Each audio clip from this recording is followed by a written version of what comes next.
وضو کی سنتیں: پہلے بسم اللہ پڑھیے، پھر مسواک سے دانت صاف کیجیے، پھر اپنے دونوں ہاتھ 3 مرتبہ دھوئیے، پھر منہ بھر کر کلی کیجیے، ناک میں پانی زور سے چڑھائیے اگر روزہ نہ ہو تب، ورنہ اگر روزہ ہو تو بہت اوپر نہیں لے جائیے کہ کہیں حلق کے پار پیٹ میں نہ چلا جائے۔ پھر اپنا چہرہ 3 مرتبہ دھوئیے، اس کے بعد دایاں ہاتھ کوہنی سمیت 3 مرتبہ، اسی طرح بایاں ہاتھ کوہنی سمیت 3 مرتبہ۔ کوہنی کس کو کہتے ہیں؟ ایلبو کو۔ پھر سر اور کانوں کا مسح کیجیے، مسح کے بعد اپنا دایاں پاؤں ٹخنے سمیت 3 مرتبہ، ٹخنا یعنی اینکل گیلا ہونا چاہیے انکلوڈنگ اینکل، اور اسی طرح بایاں پاؤں ٹخنے سمیت 3 مرتبہ دھوئیے۔ اب آپ تو ٹیپ کے آگے رکھ لیتے ہیں، تو پھر 3 مرتبہ کا کیا ہے، جیسے 3 دفعہ آپ مل لیتے ہیں تو وہ 3 کی نیت ہو جاتی ہے۔ اب ہٹا کے کرنے میں تو بہت دیر لگ جائے گی اور پانی بھی بہت ضائع ہو جائے گا اور وقت بہت لگے گا، تو آپ اس کو جیسے 1 دفعہ دھویا ملا، پھر دوسری دفعہ، پھر تیسری دفعہ، تو اس میں کیا ہوگا، ایک نیت ایک طرح سے، یا اگر موو کر سکتے ہیں تو آگے پیچھے کر لیں۔ یہ مسلم اور ابو داؤد کی روایت ہے۔ زبان اور تالو بھی صاف کریں۔ تالو کس کو کہتے ہیں؟ پیلٹ کو، یعنی اوپر کے، یعنی زبان ہماری جس حصے کو لگتی ہے منہ کے، وہ تالو کہلاتا ہے۔ اس طرح کھانے کی جمی ہوئی تہہ صاف ہو جاتی ہے اور بیماریاں نہیں ہوتی۔ گھر سے وضو کر کے نماز کے لیے جانا افضل ہے۔ رسول اکرم صلی اللہ علیہ وسلم وضو کے وقت ہاتھ اور پاؤں کی انگلیوں میں خلال کرتے تھے۔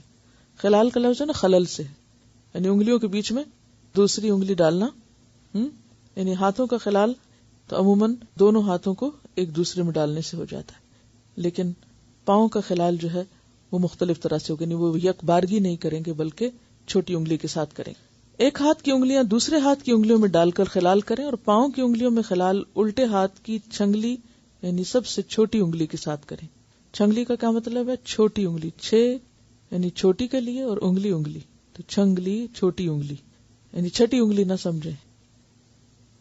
یہ دونوں عمل وضو کا حصہ ہیں تاکہ انگلیوں کا کوئی درمیانی حصہ بھی خشک نہ رہے، کیونکہ آپ کو معلوم ہے کہ اگر وضو کے فرائض یعنی جن حصوں کا دھونا فرض ہے، اگر اس میں سے ایک بال کے برابر بھی جگہ خشک رہ جائے تو وضو نہیں ہوتا، اور خصوصاً اگر ایڑیاں خشک رہ جائیں تو اس کے لیے تو بہت سخت وعید بھی ہے۔ ویل للعقاب من النار، عقاب یعنی ایڑیوں کے لیے آگ سے ہلاکت ہے۔ وضو سے پہلے بسم اللہ ضرور پڑھیے، اور اتنا ہی کافی ہے بسم اللہ کہنا۔ آپ صلی اللہ علیہ وسلم نے فرمایا، ہر وہ کام جس کے شروع میں بسم اللہ نہ پڑھی جائے وہ بے برکت ہوتا ہے۔ ایک اور روایت میں آتا ہے، اس شخص کا وضو نہیں جو شروع میں بسم اللہ نہیں کہتا، یعنی اتنی تاکید ہے۔ ابو داؤد اور دارمی کی روایت ہے، اس شخص کی نماز نہیں جس کا وضو نہیں۔ رسول کریم صلی اللہ علیہ وسلم جب وضو کرتے تو پانی کا ایک چلو لیتے اور اس کو اپنے حلق کے نیچے داخل کرتے، اس سے داڑھی کا خلال کرتے۔ یعنی داڑھی کا خلال کیسے ہوتا ہے؟ چلو پر پانی لے کے نیچے سے اس کو بالوں کو گیلا کرنا، اور فرماتے مجھے میرے رب نے اسی طرح کا حکم دیا ہے۔ قیامت کے روز میری امت کے لوگ ایسی حالت میں آئیں گے کہ وضو کے اثرات کی وجہ سے ان کے چہرے، ہاتھ اور پاؤں چمکتے ہوں گے۔ تم میں سے جو شخص اس چمک اور روشنی کو زیادہ بڑھا سکتا ہو تو ضرور بڑھائے، کیونکہ قیامت کے دن تو اندھیرا ہی اندھیرا ہوگا۔ آپ سب نے وہ روز قیامت کیا ہوگا سن رکھا ہوگا کہ ہر شخص کے پاس روشنی اپنی اپنی ہوگی، کوئی کسی کو اپنی روشنی نہیں دے گا۔ تو اسی لیے آپ نے فرمایا جو اپنی روشنی کو جتنا چاہے پھر بڑھا لے۔ ہاتھ اور پاؤں کوہنی اور ٹخنوں سے کچھ اوپر تک تقریباً 1 انچ دھونا باعث فضیلت ہے، یعنی صرف ٹخنوں تک نہیں، ٹخنوں سے 1 انچ اونچا لے جائیں، صرف کوہنیوں تک نہیں، کوہنیوں سے 1 انچ اونچا لے جائیں۔ کوشش کریں کہ ہر نماز کے لیے تازہ وضو کریں اور ہر وقت باوضو رہیں، لیکن ہر وقت باوضو رہنا فرض نہیں، پسندیدہ ہے۔ جو شخص مکمل وضو کر کے مندرجہ ذیل کلمہ شہادت پڑھے تو اس کے بعد اس کے لیے جنت کے 8 دروازے کھول دیے جاتے ہیں کہ جس سے چاہے داخل ہو جائے۔ ابھی آپ دیکھیے کہ چند الفاظ پر مشتمل یہ کلمہ، اور آپ کو یہ کلمہ آتا بھی ہے، لیکن ایک چیز کا علم ہونے کے باوجود اگر وہ عمل میں نہ ہو تو کیا فائدہ ہے اس علم کا؟ تو کرنا کیا آپ کو؟ اس کی عادت ڈالنا ہے۔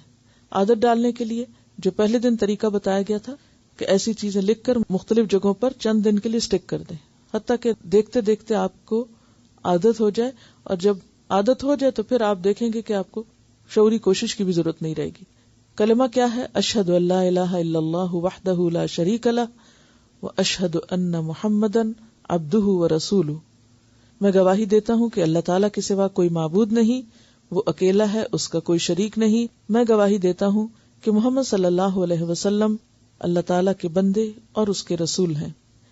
ترمذی میں ورسولہ کے بعد اللہم اجعلنی من التوابین وجعلنی من المتطہرین کے الفاظ کا اضافہ بھی ہے، اے اللہ مجھے توبہ کرنے والوں اور پاک رہنے والوں میں شامل فرما لے۔